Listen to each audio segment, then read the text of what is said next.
अस्सलाम वालेकुम, आप देख रहे हैं दुनिया न्यूज़। मैं हूं माहम अब्बास और मैं हूं सानिया चौधरी। हेडलाइंस आप जान चुके। सबसे पहले आपको बताएं कि वज़ीर-ए-आज़म शहबाज शरीफ का ऑपरेशन बुनियाद मरसूस के फ्रंट लाइंस का दौरा। वज़ीर-ए-आज़म शहबाज शरीफ ने पसरूर, छावनी, सियालकोट का दौरा किया। मार्का हक के दौरान ऑपरेशन बुनियाद मरसूस में शरीक अफसरों और जवानों से उन्होंने मुलाकात की। वज़ीर-ए-आज़म आइंदा चंद रोज़ के दौरान एयर बेसिस और नेवल बेसिस का दौरा भी करेंगे। Army chief general Asim Mir, air chief marshal Zaheer Ahmed Babar Sidhu भी हमरा थे। वफाकी वज़रा इसहाक डार, ख्वाजा आसिफ, एहसन इकबाल, अता तारड़ भी हमरा थे। कोर कमांडर सियालकोट और आला सिविल और अस्करी क़यादत वज़ीर-ए-आज़म के दौरे में उनके हमरा थी। वज़ीर-ए-आज़म शहबाज शरीफ का मार्का हक के दौरान ऑपरेशन बुनियाद मरसूस की फ्रंट लाइन्स का दौरा। वज़ीर-ए-आज़म शहबाज शरीफ ने पसरूर, छावनी, सियालकोट का दौरा किया। मार्का हक के दौरान ऑपरेशन बुनियाद मरसूस में शरीक ऑफिसर्स और जवानों से मुलाकात की। वज़ीर-ए-आज़म शहबाज शरीफ ने मार्का हक के दौरान ऑपरेशन बुनियाद मरसूस की फ्रंट लाइन्स का दौरा किया है। इसी से मुतालिक मज़ीद मालूमात फराहम करेंगे नुमाइंदा दुनिया न्यूज़ ज़फ़र हाशमी ने इस्लामाबाद से हमें ज्वाइन किया। जी ज़फ़र, क्या मज़ीद डिटेल्स हैं? जी, वज़ीर-ए-आज़म मियां शहबाज शरीफ जो हैं उन्होंने आज पसरूर, छावनी और सियालकोट का दौरा किया है और इस दौरे में उनके हमरा नायब वज़ीर-ए-आज़म, वज़ीर ख़ारजा इसहाक डार और वज़ीर दिफा के अलावा वज़ीर मनसूबाबंदी व तरक्कियात और वज़ीर इत्तलात अता तारड़ जो हैं वो भी उनके हमरा थे। और इस दौरे का मकसद जो है ऑपरेशन बुनियाद मरसूस के दौरान फौजियों की गैर मामूली बहादुरी और पेशावराना महारत का जायजा लेना था। वज़ीर-ए-आज़म ने पाक फौज की जो गैर मामूली बहादुरी इस ऑपरेशन के दौरान और उनकी पेशावराना महारत को सराहा। इस दौरे में chief of army staff general Syed Asim Munir और chief of air staff air marshal Zaheer Ahmed Babar Sidhu भी जो है वो मौजूद थे। दौरे के दौरान वज़ीर-ए-आज़म को जंग के इनेकाद और कोर की मौजूदा ऑपरेशनल तैयारियों के बारे में जामे ब्रीफिंग दी गई और मार्के हक में मुसल्लह अफवाज की मिसाली कारकर्दगी को सराहते हुए वज़ीर-ए-आज़म ने कहा कि पाकिस्तान की बहादुर मुसल्लह अफवाज ने कौम के गैर मुतज़लज़ल अज़म से मजबूती से मादरे वतन का दिफा किया और दुश्मन की बुज़दिलाना जाहिलियत को जो है वो फैसला कुन ज़र्ब से जो है वो निपटा दिया। ज़फ़र हाशमी, आइंदा चंद रोज़ में जो डिफरेंट एयर बेसिस हैं और नेवल बेसिस का भी दौरा करेंगे वज़ीर-ए-आज़म, इससे मुतालिक भी डिटेल्स अगर आप शेयर कर सकें। जी बिल्कुल, वज़ीर-ए-आज़म की जानिब से अब ये जो दौरे का प्रोग्राम बनाया गया है, वज़ीर-ए-आज़म तमाम एयर बेसिस और नेवल बेसिस जो हैं उनका दौरा करेंगे और वो इस दौरे का मकसद यही है कि इस ऑपरेशन बुनियाद मरसूस के दौरान पाकिस्तान की बर्री अफवाज, पाकिस्तान की फ़िज़ाई अफवाज और पाकिस्तान की बहरिया ने जो कारकर्दगी का जिसका मुजाहरा किया और जिस बहादुरी के साथ जो है वो मादरे वतन का दिफा किया, उसके हवाले से जो है वो वज़ीर-ए-आज़म यहाँ जाकर न सिर्फ इन अफवाज की जो है वो उनके जवानों की, अफसरों और जवानों की कारकर्दगी को जो है उसको खराज तहसीन पेश किया जाएगा और उनके अज़्म और उनके हौसले का जो है वो उसको सराहा जाएगा और ये इस बात की तजदीद की जाएगी कि तमाम पाकिस्तानी कौम जो है इस वक्त अपनी मुसल्लह अफवाज के साथ है और मुसल्लह अफवाज ने जो है वो जिस बहादुरी का मुजाहिरा किया है इस ऑपरेशन बुनियाद मरसूस और मार्के हक के दौरान, उसको कौम जो है वो मुकम्मल तौर पर सराहती है और उस पर बजा तौर पर वो कौम जो है वो फख्र करती है कि उनकी जो मुसल्लह अफवाज हैं उन्होंने बहुत बहादुरी के साथ मादरे वतन का दिफा करके दुश्मन को एक कारी ज़र्ब लगाई है, दंदान शिकन जवाब दिया और ऐसी तारीखी शिकस्त दी है जो हमेशा याद रखी जाएगी और जिसको दुनिया भर जो है न सिर्फ पाकिस्तान में बल्कि दुनिया में। आप हमारे साथ ही मौजूद रहेगा। ब्रिगेडियर रिटायर्ड मसूद खान साहब भी हमें ज्वाइन कर चुके हैं, उन्हें भी शामिल गुफ्तगू करते हैं। Thank you so much for your time sir. वज़ीर-ए-आज़म शहबाज शरीफ ने मार्का हक के दौरान जो फ्रंट लाइन्स का दौरा किया है, मुख्तलिफ जवानों से उन्होंने मुलाकात की है, आप क्या समझते हैं कितना इनएविटेबल था, जो फिनोमिनल रोल है हमारी फोर्सेस का उसको एक्नॉलेज करने के लिए ये दौरा? जी हाँ, मेरे ख्याल में पहले तो एक बहुत बढ़िया एक किस्म का जेस्चर है प्राइम मिनिस्टर और लीडरशिप की तरफ से, पॉलिटिकल लीडरशिप की तरफ से कि अफवाज पाकिस्तान और खासतौर पर जो लोग फॉरवर्ड एरियाज में रहे थे उनको वहाँ पे जाके उनको अप्रिशिएट करना और मेरे ख्याल में उससे मोराल जो है वो बहुत ज्यादा मजीद बुलंद हो जाएगा, स्पेशली जब आपकी मुल्क की पॉलिटिकल लीडरशिप वहाँ पे हो, मिलिट्री लीडरशिप वहाँ पे जाती है तो उसका बड़ा इम्पैक्ट होता है। और खास तौर पर देखें कि इंडिया ने जो वायलेशन की तो 3 जगहों पे की थी, LOC के पार की थी और दूसरी वर्किंग बाउंड्री थी, तीसरी इंटरनेशनल बॉर्डर थी। जबकि जो पसरूर का इलाका है और इसमें ये वर्किंग बाउंड्री का एरिया बनता है क्योंकि देखिए इसमें पाकिस्तानी पंजाब का बॉर्डर शेयर होता है, Indian illegally occupied Jammu Kashmir का जम्मू रीजन यहाँ पे है। तो इंडिया ने इस तरफ यहाँ शकरगढ़ और कोटली लोहारा वाली साइड पे स्ट्राइक्स की थी, तो उस हिसाब से ये एरिया इम्पोर्टेंट बनता था और मेरे ख्याल में प्राइम मिनिस्टर का वहाँ पे जाना, चीफ मिनिस्टर का जाना इसी तरह इम्पोर्टेंट जो सियालकोट है वहाँ पे जाना मेरे ख्याल में ये मोरल बूस्ट करेगा ओवरऑल पाकिस्तान आर्म फोर्सेस का, कि जिस तरीके से जो पॉलिटिकल लीडरशिप इनको एहसास है उनके तरफ से, जिस तरह गवर्नमेंट ऑफ पाकिस्तान ने स्टेप्स लिए हैं, जिस तरह के ऐलानात हुए हैं, तो मेरे ख्याल में बहुत अच्छा मैं समझता हूँ ऐसा इक़दाम है। सही। मसूद साहब, इस दौरे के दौरान आपने पॉलिटिकल लीडरशिप की बात की, तो उसकी क़यादत भी साथ थी, और इस सारे सिनेरियो में हमने ये देखा है कि जो मच नीडेड यूनिटी थी, हमारी कौम को जिसकी ज़रूरत थी, वो सब हमने देखी है। तो क्या हम ये कह सकते हैं कि ये सारा जो सिनेरियो था, इसको हम ब्लेसिंग इन ए डिस्गाइज कह सकते हैं when it comes to unity के, जो कौम को बड़ी मच नीडेड थी? इस हवाले से कैसे कॉमेंट करेंगे आप? जी हाँ, मेरे ख्याल में ऐसा ही है। देखें कि हम इससे साल पहले या 6 महीने पहले तक हम बड़े डिवाइडेड थे, पॉलिटिकल पोलराइजेशन हमने पाकिस्तान में देखी, और हमने ये भी देखे कि लोगों को इंस्टीट्यूशंस के खिलाफ हरदसराई करते हुए देखा। लेकिन जब ये इवेंट हुआ, जब ये हालात डेवलप हो रहे थे, हमने वो देखा कि इंटायर नेशन एक झंडे के नीचे जमा हुए, और इसमें पॉलिटिकल डिफरेंसेस एक तरफ और सब कुछ चीजें एक तरफ, irrespective of your religious values तमाम एक जमा हुए हैं।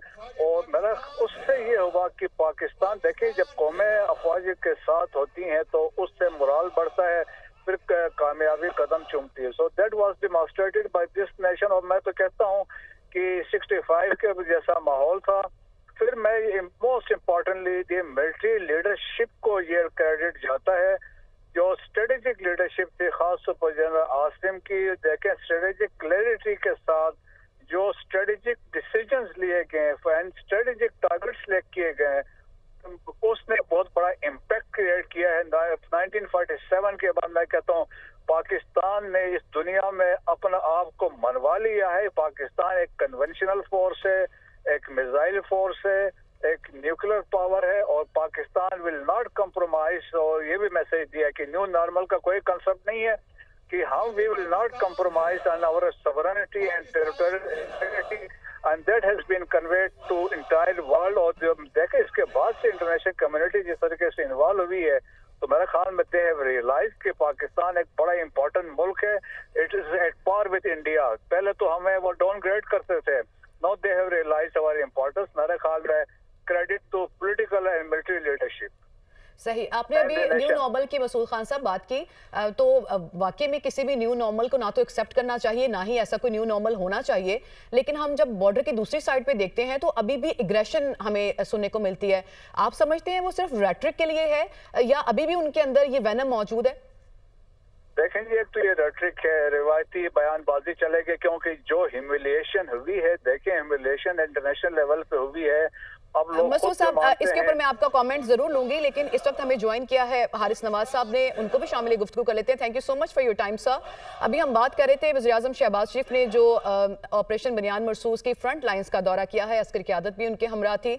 आप समझते हैं कि जो फिनोमिनल रोल हमारा रहा है इस सारे सिनेरियो में हमारी आर्म फोर्सेस का, उनके रोल को एक्नॉलेज करने के लिए कितना इनएविटेबल था ये दौरा? देखिए, ये सियालकोट जो है ये बड़ा ही इम्पोर्टेंट सेक्टर है, क्योंकि ये बिल्कुल बॉर्डर के नजदीक है।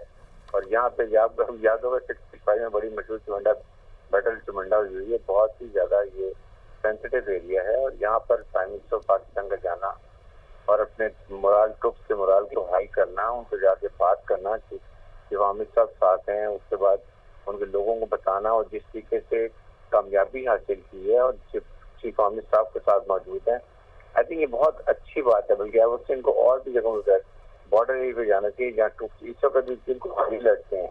इंडिया से हम किसी हालत कभी भी हम जो है वो हम नहीं रह सकते कि इग्नोर करें इसको। 24 आवर्स हमारे troops all along the border, all in air and in sea हम अलर्ट हैं, इस पर हम भरोसा नहीं कर सकते। लेकिन ये ट्रुप्स मोरल की भी बहुत अच्छी रवायत है, इसको हम वेलकम करते हैं। ट्रुप्स का मोरल हाई होता है, और आप सब देखेंगे साथ बॉडी लैंग्वेज से पता चलता है कि चाहे चीफ आर्मी स्टाफ हो, मिनिस्टर हो, और हमारे जवानों को एक बॉडी लैंग्वेज से पता चलता है कि उनमें कितनी जोश है, कितना बल है, और उनको जिस तरीके से दुश्मन के दान करते किए हैं, इससे पता चलता है कि हमारे ट्रुप्स का मोरल कितना आई है। That matter more. और भी इंडियन फॉरेन जब प्राइम मिनिस्टर भी गया था उधमपुर में, इतनी करें लग रहा था कभी रोने लग जाएगा। इस ना बॉडी लैंग्वेज इसकी ऐसे थी, आवाज निकल नहीं रही थी, अपने ट्रुप से वो शक्ल मिलाए, आंखें मिला नहीं रहा था और वो तो लोग भी खामोश नजरें नीचे करके बैठे थे। एक ट्रुप से उनके ट्रुप का मोराल कितना डाउन है और उसके प्राइम मिनिस्टर का कितना एक लोगों के लिए एक इमेज खराब हो गया है।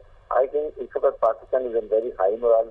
अल्लाह का शुक्र है, अल्हम्दुलिल्लाह पाकिस्तान इस दुनिया में एक स्पेशल पावर हो गई है। सही। मसूद साहब, अभी आप कमेंट कर रहे थे, रेटरिक की हम बात कर रहे थे कि न्यू नॉर्मल को क्या वो हमारी बात जब हम टेबल के ऊपर आएंगे तो वो इस बात के ऊपर हमारी बात मानेगा, क्योंकि they are still spitting venom जब हम अक्रॉस द बॉर्डर देखते हैं। तो how would you analyse this? देखिए, एक तो ये है कि हमने वो न्यू नॉर्मल को होने नहीं दिया। देखें कि हमने वी विल नॉट लेट, हमने जो उसका था कि जिस तरह स्ट्राइक्स हुई, हमने कहा था इस तरह इनको जाने नहीं देंगे, तो देयरफॉर वी डिसाइडेड और हमने चूज किया कि हम we will protect our strategic interest और जिसके लिए देखें हमने ये स्ट्राइक्स किए हैं। तो अब न्यू नॉर्मल हमने एस्टेब्लिश किया और एक मैसेज हमने कन्वे किया। और सेकेंडली बात यह है, देखें never underestimate your enemy, और इसके लिए हर वक्त हमें तैयारी करनी चाहिए। और फिर वो भी इंडिया, जो आपके लिए इंडिया इटसेल्फ जो है is existential threat to Pakistan, जिसने पाकिस्तान को एक्सेप्ट नहीं किया। What to talk of Indus water treaty, तो वो वाला फैक्टर भी इसमें है। तो कुरान में भी ये लिखा है कि टेक आउट यूर प्रिकॉशंस।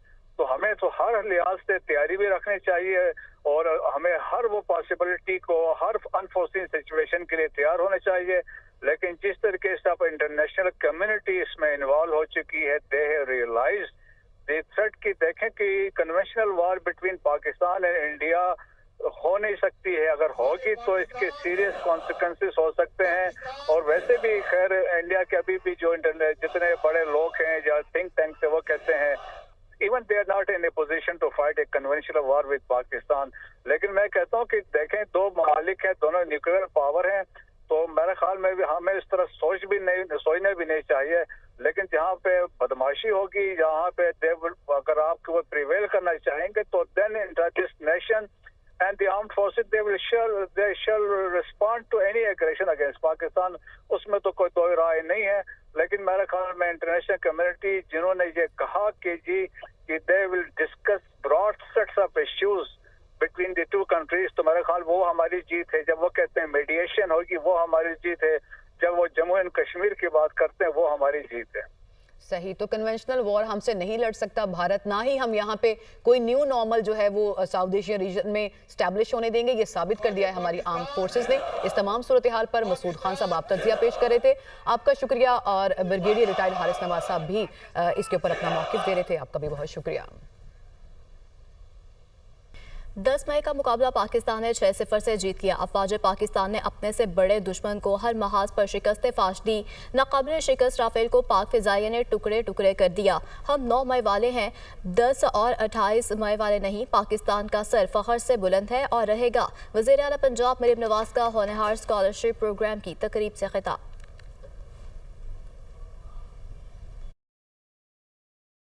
जिस दुश्मन से हमारा मुकाबला था वो साइज में भी हमसे बड़ा था और रिसोर्सेज में भी हमसे बड़ा था। जिस तरह हमारे अफवाज पाकिस्तान ने ये जंग लड़ी और कौम ने जिस तरह उनको सपोर्ट किया, एक कौम बन के ये जंग लड़ी और उनके शाना बशाना खड़ी रही, मैं पाकिस्तान के लिए इससे बड़ा तारीखी और जो मैं कहती हूँ कि मुसरत भरा लम्हा और कोई नहीं हो सकता। आज उसी फिजाइया ने, उसी पाकिस्तान एयरफोर्स ने, उन जहाज़ों ने, उन पायलट्स ने, उन फिजाइया के नौजवानों ने राफेल को मार गिराया। JF थंडर ने माशाल्लाह आप सब ने बता दिया, आपके जोशो जज्बे ने बता दिया कि हम 9 मई वाले नहीं, हम 10 मई वाले लोग हैं, हम 28 मई वाले लोग हैं। S-400 सिस्टम के सामने मोदी की तस्वीर दरअसल शिकस्त का इतराफ। पाकिस्तान ने भारतीय S-400 डिफेंस सिस्टम को तबाह किया और ठोस शवाहिद भी आलमी बरादरी के सामने रखे। भारतीय सहाफ़ी ने पुरानी तस्वीर शेयर करके भारत की अस्करी नाकामी पर पर्दा डालने की कोशिश की। भारतीय सहाफ़ी ने 2019 की एक तस्वीर दोबारा पोस्ट की ताकि S-400 सिस्टम के नुकसान को छुपाया जा सके। मोदी की S-400 के लॉन्चर के सामने तस्वीर पोस्ट करके अवाम को बेवकूफ़ बनाने की कोशिश। दर हकीकत S-400 डिफेंस सिस्टम 12 यूनिट्स पर मबनी डिफेंस सिस्टम है। अफवाज पाकिस्तान ने S-400 के रेडार और कमांड पोस्ट जैसे अहम हिस्सों को तबाह किया। मोदी की जानिब से शेयर की गई तस्वीर दरअसल भारत की जंगी नाकामी की अक्कास है। अफसोसनाक खबर है कोयटा से, जहां मुनीर अहमद मिंगल रोड पर पीपल्स पार्टी के रुकन असम्बली अली मदद जत्तक की रैली पर दस्ती बॉम्ब हमला किया गया। एक शख्स इसमें जाँ बहक हुआ। पुलिस के मुताबिक दस्ती बॉम्ब हमले में 10 अफराद जख्मी भी हुए हैं। वज़ीर आला बलोचिस्तान सरफराज भुगटी की हाजी अली मदद जत्तक के काफिले पर हमले की मजम्मत। उन्होंने कहा, अवामी क़यादत पर हमले दरअसल बलोचिस्तान के अमन परवार है। ऐसी बुज़दिलाना कार्रवाइयाँ हमारी इज्तिमाई कुव्वत इरादी को मुतज़लज़ल नहीं कर सकते। अमरीकी सदर डोनाल्ड ट्रंप दौरे मशरिक़ वस्ता के दूसरे मरहले में कतर पहुंच गए। दोहा एयरपोर्ट पर अमीर कतर शेख तमीम ने अमरीकी सदर ट्रंप का शानदार इस्तकबाल किया। कतर के शाही महल पहुंचने पर अमरीकी सदर को बाज़ाब्ता इस्तकबालिया और गार्ड ऑफ ऑनर पेश किया गया। इससे कबल कतर की फ़िज़ाई हदूद में पहुंचने पर ट्रंप के जहाज़ को कतरी फ़िज़ाइया ने हिफाजती हिसार में लिया। सदर ट्रंप ने सफ़र के दौरान तैयारे में मीडिया से गुफ्तगू करते हुए कहा, शाम के सदर बेहतरीन इंसान हैं, उन्हें मौका दुनिया मुनासिब समझा है। मशरिक़ वस्ता के दौरे इसराइल की साइड लाइन करना नहीं है, ये दौरा इसराइल के लिए भी अच्छा साबित होगा। रूसी सदर तुर्किया में होंगे तो शायद मैं भी तुर्किया जा सकता हूँ। क्रिप्टो और आर्टिफिशियल इंटेलिजेंस मेरी अहमियत में शामिल हैं। चीन आर्टिफिशियल इंटेलिजेंस में पहले ही आगे निकल चुका है।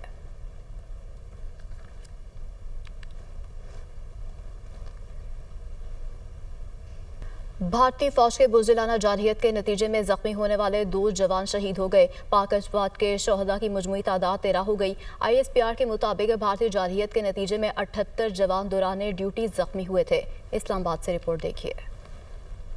भारतीय जारहियत में जख्मी होने वाले 2 जवान जामे शहादत नोश कर गए। पाक फौज के जवान अस्पताल में जेर इलाज थे। पाक अफवाज के शोहदा की मजमूई तादाद 13 हो गई। ISPR के मुताबिक शोहदा की अजीम कुर्बानी, उनकी जुर्रत, फर्ज शनासी और बेमिसाल हुब्बुल वतनी की लाजवाल मिसाल है। पाकिस्तान की मुसल्लह अफवाज पूरी कौम के साथ मिलकर इन अजीम शोहदा को खिराज अकीदत पेश करती हैं। पाकिस्तान की मुसल्लह अफवाज शोहदा के अहले खाना से ताज़ियत का इजहार करती हैं और जख्मी होने वाले तमाम जवानों की जल्द और मुकम्मल सेहतयाबी के लिए दुआ गो हैं। तर्जुमान पाक फौज के मुताबिक शोहदा की कुर्बानी कौम की यादों में हमेशा जिंदा रहेगी और आने वाली नस्लों के लिए बाइस से फख्र बनेगी।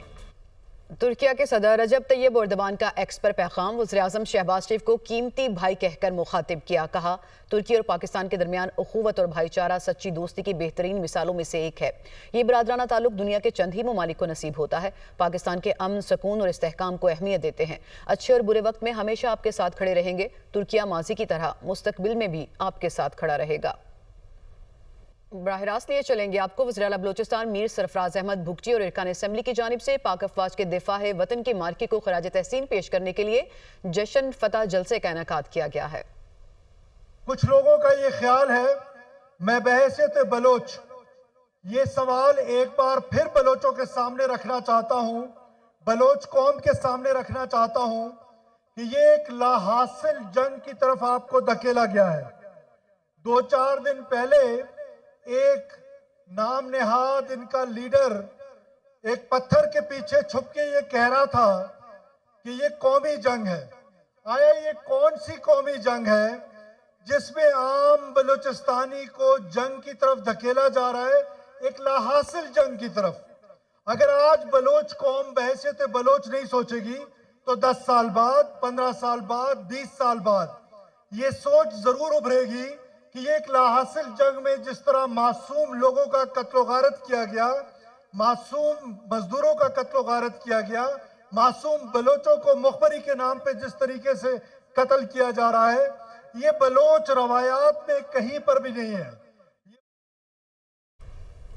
अभी आपको बताएं कि वज़ीर-ए-आज़म शहबाज शरीफ और सेक्रेटरी जनरल अक़वाम मुत्तहिदा का टेलीफोनिक रब्ता हुआ। वज़ीर-ए-आज़म ने जनूबी एशिया की कशीदा सूरत हाल को कम करने के लिए सेक्रेटरी जनरल की क़यादत और सफारती कोशिशों को सराहा। कहते हैं, सेक्रेटरी जनरल की सफारतकारी और राब्ते अक़वाम मुत्तहिदा के चार्टर के असूलों और मकासद के तहफ़्फ़ुज़ के साथ साथ जनूबी एशिया में अमन के हवाले से उनकी दिलचस्पी का मज़हर है। पाकिस्तान ने ख़ित्ते में अमन के वसीतर मफाद में जंगबंदी पर इत्तेफ़ाक़ किया है।